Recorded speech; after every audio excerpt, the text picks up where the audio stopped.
Hello my dear students, कैसे आप सभी। उम्मीद करता हूँ कि आप सभी बहुत बढ़िया होंगे। आपका फिर से स्वागत है हमारी एक और नई वीडियो में। आज की वीडियो क्लास 10th के लिए है। हिंदी ए का पेपर आज का था, क्लास 10th का, और काफ़ी अच्छे से पेपर, काफ़ी शानदार पेपर आया है। आप इस को देख सकते हैं, हमारे पास सेट नंबर 2 है।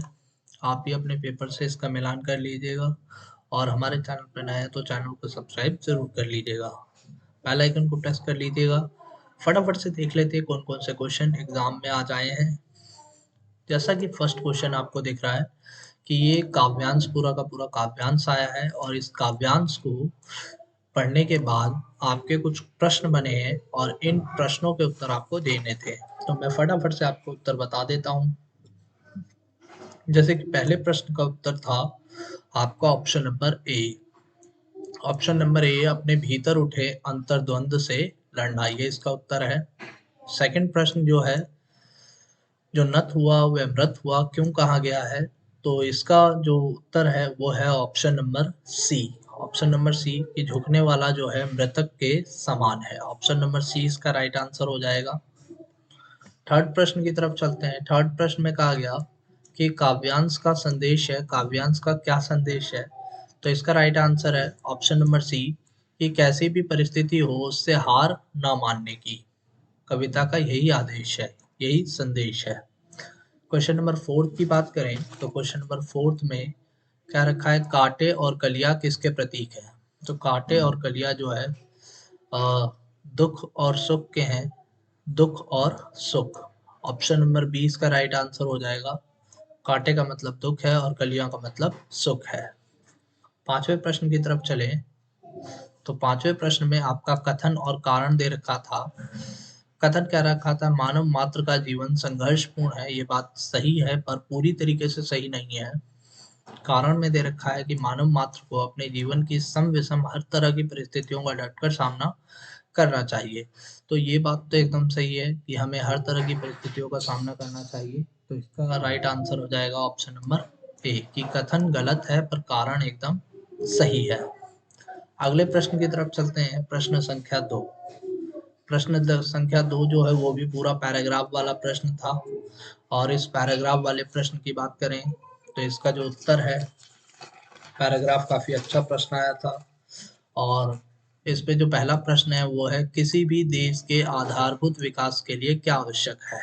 तो किसी भी देश के आधारभूत विकास के लिए सबसे ज्यादा जरूरी है ऑप्शन नंबर डी, उसकी मातृभाषा में शिक्षा का देना, मातृभाषा में शिक्षा का विस्तार होना। सेकंड प्रश्न की बात करें तो स्वास्थ्य और चिकित्सा की दृष्टि से कौन से देश अच्छी स्थिति में है, तो यहाँ पर राइट आंसर हो जाएगा ऑप्शन नंबर ए, मातृभाषा में चिकित्सा शिक्षा देने वाले देश। जो अपनी मातृभाषा में चिकित्सा शिक्षा देते हैं वो काफी अच्छे हैं, अच्छी कंडीशन में है। प्रश्न संख्या थर्ड की बात करें तो प्रश्न संख्या थर्ड में कह रहा है कि भारत में क्षेत्रीय भाषाओं के अपेक्षाकृत कम विकसित होने के क्या कारण है।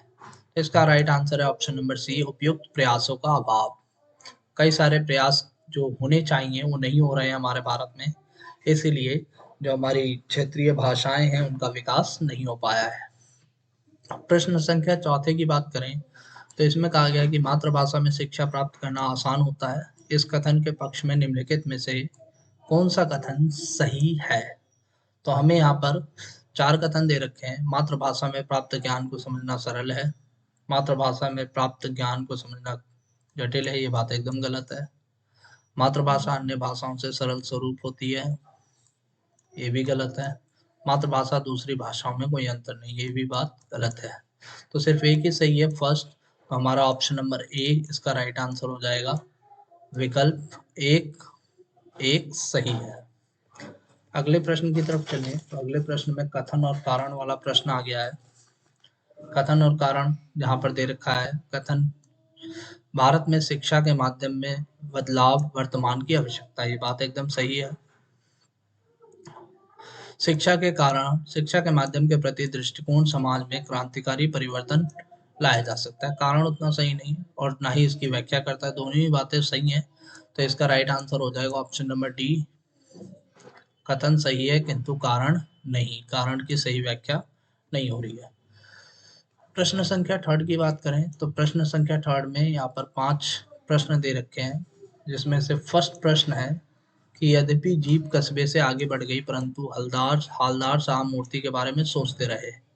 इस वाक्य का सरल वाक्य क्या होगा? तो इसका राइट आंसर हो जाएगा आपका option number A. Option number A, jeep के कस्बे से आगे बढ़ जाने पर भी हालदार साहब मूर्ति के बारे में सोचते रहे। ये सरल वाक्य हो गया पूरा का पूरा।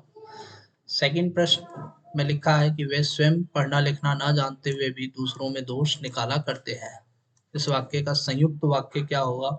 तो इसका राइट आंसर भी ऑप्शन नंबर ए हो जाएगा। वे स्वयं पढ़ना लिखना नहीं जानते परंतु दूसरों में दोष निकाला करते हैं। Option number question number third पे आ जाते हैं। क्वेश्चन नंबर थर्ड में कहा गया है कि निम्नलिखित वाक्यों में से मिश्र वाक्य पहचान कर नीचे दिए गए विकल्पों में से सर्वाधिक उपयुक्त उत्तर वाला विकल्प लिखिए। इसका राइट आंसर हो जाएगा ऑप्शन नंबर 4। यदि कोई शिक्षा प्रणाली स्त्री शिक्षा को अनर्थकारी बताए तो उसमें संशोधन होना चाहिए। ये मिश्र वाक्य है। यहाँ पर जो केवल 4 है सही है। ठीक है, ऑप्शन नंबर 4। तो यहाँ पर राइट आंसर विकल्प वाला क्वेश्चन है तो बी केवल 4 सही है। ठीक है, और आगे बढ़ते हैं इसमें। और इसमें फोर्थ प्रश्न की बात करते हैं। फोर्थ प्रश्न में कह रहा है सरल वाक्य का उदाहरण इसमें कौन सा नहीं है? तो इसका राइट आंसर ऑप्शन डी, जो मुख्य गायक उसके बिना संगीतकार का अस्तित्व नहीं है। ठीक है, फिफ्थ की बात करें तो ये एक मैचिंग है। इसमें मैचिंग में आपको मिलाना था। तो यहाँ जो फर्स्ट है वो थर्ड के साथ मिलेगा, थर्ड के साथ मिलेगा। सेकंड जो है वो फर्स्ट के साथ मिलेगा और थर्ड वाला सेकंड के साथ मिलेगा। तो ऑप्शन नंबर ए जो है वो इसका एकदम राइट आंसर बनता है, ऑप्शन नंबर ए। चौथे प्रश्न की बात करें तो प्रश्न संख्या चौथे में कह रहा है कि संपादक महोदय बधाई देने के लिए सीधे घर चले आए। इसमें रेखांकित पद का पद परिचय दीजिए। तो संपादक महोदय क्या है? संपादक महोदय एक जातिवाचक संज्ञा है, एक वचन है, पुल्लिंग है और कर्ता कारक है। तो ऑप्शन नंबर सी इसका राइट आंसर हो जाएगा। ठीक है, ऑप्शन नंबर सी। अगले प्रश्न की तरफ आ जाए तो इसमें कहा गया कि अपनी अपनी को अंडरलाइन कर रखा है। अपनी माँ को याद करते हुए वे भावुक हो जाते थे। तो इसका राइट आंसर क्या हो जाएगा? इसका राइट आंसर हो जाएगा ऑप्शन ए, पुरुषवाचक सर्वनाम, एक वचन, स्त्रीलिंग, कर्म, कारक। ठीक है, तीसरे प्रश्न में आ गए। तीसरे प्रश्न में कहा गया है कि निम्नलिखित वाक्यों में से किस वाक्य में स्थानवाचक क्रिया विशेषण का प्रयोग नहीं हुआ है? ठीक है, तो इसका राइट आंसर हो जाएगा ऑप्शन नंबर ए। ये भी राइट आंसर है। नागार्जुन की आरंभिक शिक्षा संस्कृत पाठशाला में हुई है। इसमें कोई भी क्रिया विशेषण यूज नहीं हुई है, स्थानवाचक क्रिया विशेषण यूज नहीं हुआ है। फोर्थ में दे रखा है कि मैं बचपन में पिताजी से बहुत डरती थी। तो मैं, ठीक है, यहाँ पर मैं का मतलब जो है वो किससे है? ऑप्शन नंबर सी है आपका राइट आंसर। यहाँ पर उत्तम पुरुष सर्वनाम है, एक वचन है, कर्ता कारक है। ठीक है, ऑप्शन नंबर सी इसका राइट आंसर है। फिफ्थ की बात करें तो वे हमारे मसीह मजाक में निर्लिप्त भाव से शामिल रहते थे। रेखांकित पद का पद परिचय क्या दे रखा है? तो इसका राइट आंसर हो जाएगा ऑप्शन नंबर सी, रीतिवाचक क्रिया विशेषण है ये। ठीक है, ऑप्शन नंबर सी। पांचवें प्रश्न की तरफ आ जाते हैं। पांचवें प्रश्न में यहाँ पर कुछ अलंकार दे रखे हैं, जैसे पानी पर हाथ को हाथ छुओ नहीं, नैनन के जल सो पग धोए। इस पंक्ति में कौन सा अलंकार है? तो इस पंक्ति में अतिशक्ति अलंकार है। ऑप्शन नंबर डी जो होगा वो इसका राइट आंसर हो जाएगा। अगले प्रश्न की तरफ चलें तो अगले प्रश्न में कहा है कि धीरे धीरे, सेकंड प्रश्न में, धीरे धीरे उतर क्षितिज से आ बसंती रजनी। इस पंक्ति में प्रयुक्त अलंकार कौन सा है? तो इस पंक्ति में मानवीकरण अलंकार का इस्तेमाल किया गया है। ऑप्शन नंबर ए इसका राइट आंसर हो जाएगा।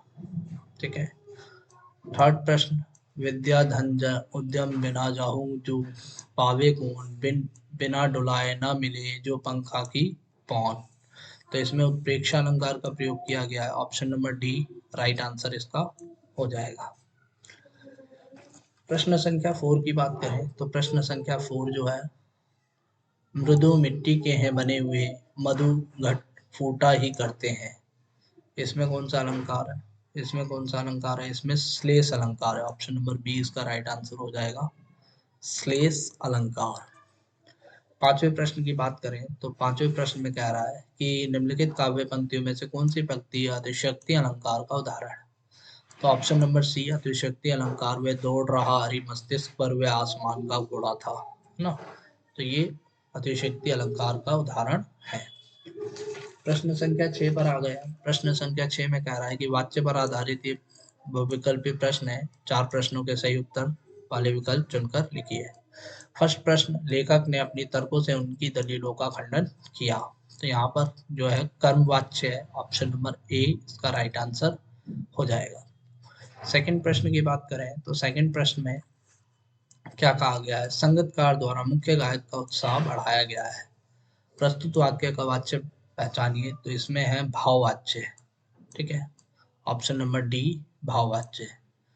प्रश्न संख्या 8 की बात करें तो कवि ने श्री कृष्ण के रूप सौंदर्य का वर्णन किया है। इसका कर्मवाच्य होगा, तो इसका कर्मवाच्य होगा ऑप्शन नंबर बी, कवि द्वारा श्री कृष्ण के रूप सौंदर्य का वर्णन किया गया है। ये इसका राइट आंसर हो जाएगा।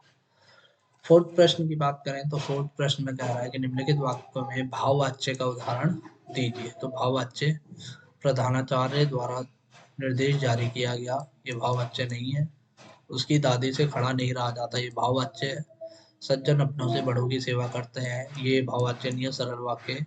खिलाड़ी से दौड़ा नहीं जाता, ये भाववाच्य है। तो फर्स्ट, सेकंड और फोर्थ, तो सेकंड और फोर्थ ऑप्शन नंबर बी में है, तो हमारा ये राइट आंसर हो जाएगा। अगले प्रश्न की तरफ आ जाए तो अगले प्रश्न में पांचवा प्रश्न है, बॉक्स वाला है।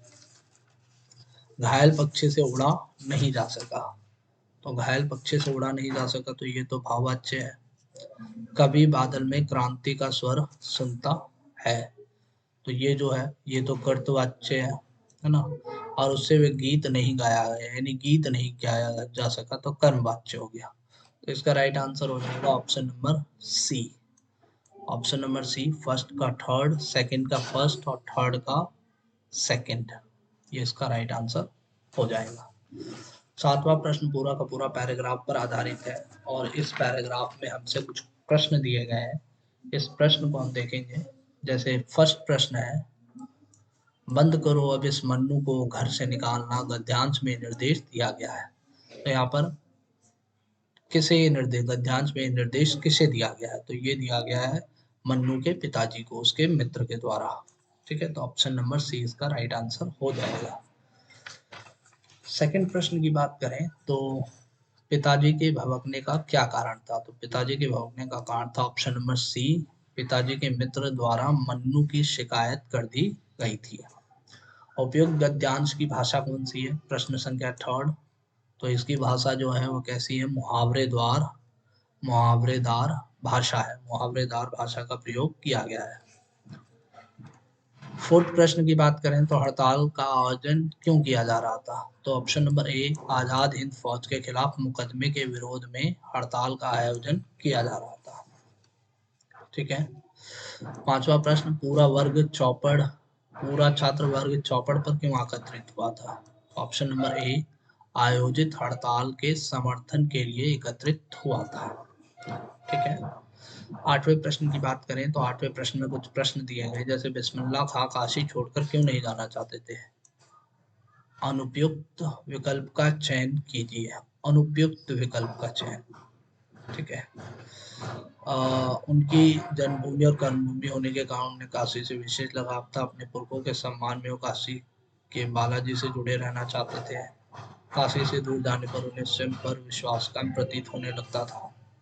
ये ऑप्शन नंबर सी, ये अनुपयुक्त विकल्प है और अनुपयुक्त विकल्प का ही चयन करने के लिए कह रहा है। तो ऑप्शन नंबर सी इसका जो हो जाएगा वो क्या हो जाएगा? राइट आंसर हो जाएगा। थर्ड प्रश्न की बात, सेकंड प्रश्न, लखनवी अंदाज पाठ के आधार पर नई कहानी के लेखक कब लगे? ठीक है, तो इसका राइट आंसर हो जाएगा ऑप्शन नंबर डी, उनके बिना खीरा खाए ही ऊंची डकार को सुनकर तब उन्हें ये प्रतीत होता है।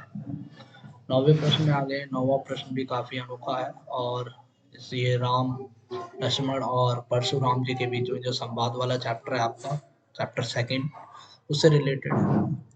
जहाँ फर्स्ट प्रश्न है, नाथ संबुधने भज निहारा होइए केहू एक दास तुम्हारा। इस पंक्ति के संदर्भ में राम के चरित्र की कौन सी विशेषता प्रकट होती है? तो ऑप्शन नंबर सी, विनम्रता प्रकट होती है उनकी। ठीक है, तो ऑप्शन नंबर सी, विनम्रता को देखा जाता है। सेकंड प्रश्न की बात करें तो परशुराम ने शिव धनुष तोड़ने वाले को क्या चेतावनी दी थी? तो ऑप्शन ए, सहस्त्रबाहु के समान उसे अपने शत्रु समझने की उन्होंने चेतावनी दी थी। थर्ड प्रश्न, न तो मारे जेहिए सब राजा, ये कथन परशुराम के उदाहरण है। किसका उदाहरण है? अहंकार का। ऑप्शन नंबर बी इसका राइट आंसर हो जाएगा। सेवक किसे कहा गया है? सेवक यहाँ पर विनम्रता पूर्ण व्यवहार करने वाले को कहा गया है, जो कि राम ने खुद अपने आप को कहा है। परशुराम की धनुष पर ममता होने का क्या कारण था? ये जो धनुष था उनके आराध्य शिव का धनुष था, इसलिए उनको ज्यादा ममता इस पर आ रही थी। ठीक है, प्रश्न संख्या 10 पर आ गए हैं। प्रश्न संख्या 10 में पहला है कि संगीतकार मुख्य गायक का साथ क्यों देता है? अनुपयुक्त विकल्प छांट कर लिखिए। अनु अनुपयुक्त, है ना, अनुपयुक्त विकल्प कह रहा है उसके समान ही अपनी पहचान बनाने के लिए प्रदर्शन के दौरान उसका उत्साह बढ़ाने के लिए उसके प्रदर्शन को सुझाव। ठीक है, तो ऑप्शन नंबर ए इसका राइट आंसर हो जाएगा, उसके समान ही अपनी पहचान बनाने के लिए। सेकंड प्रश्न, यह दंतुरित मुस्कान कविता में बच्चे द्वारा पिता को एकटक देखे जाने का क्या कारण था? तो ये था, वह उन्हें पहचानने की कोशिश कर रहा था। ठीक है, तो ऑप्शन नंबर सी इसका राइट आंसर हो जाएगा। ये 11वां प्रश्न है जो कि आपके क्वेश्चन से रिलेटेड है। ये 12वां प्रश्न है, लॉन्ग आंसर्स क्वेश्चन है। 13वां प्रश्न लॉन्ग आंसर क्वेश्चन। 14वें में आपको एक बधाई संदेश देना था। 15वें पे कुछ आपके निबंध लिखने थे। 16वां प्रश्न, 17वां प्रश्न। काफी अच्छा पेपर आया आज का, और आई होप आप सभी बच्चे इस पेपर को अच्छे से करके आए होंगे। हमारे चैनल पे नए हैं तो चैनल को सब्सक्राइब जरूर कर लीजिएगा, क्योंकि हमारा चैनल आपको लगातार इस तरह की और अपडेट्स लगातार देता रहेगा। ठीक है बच्चे, फिर मिलते हैं एक नई वीडियो में नई अपडेट के साथ। तब तक के लिए जय हिंद।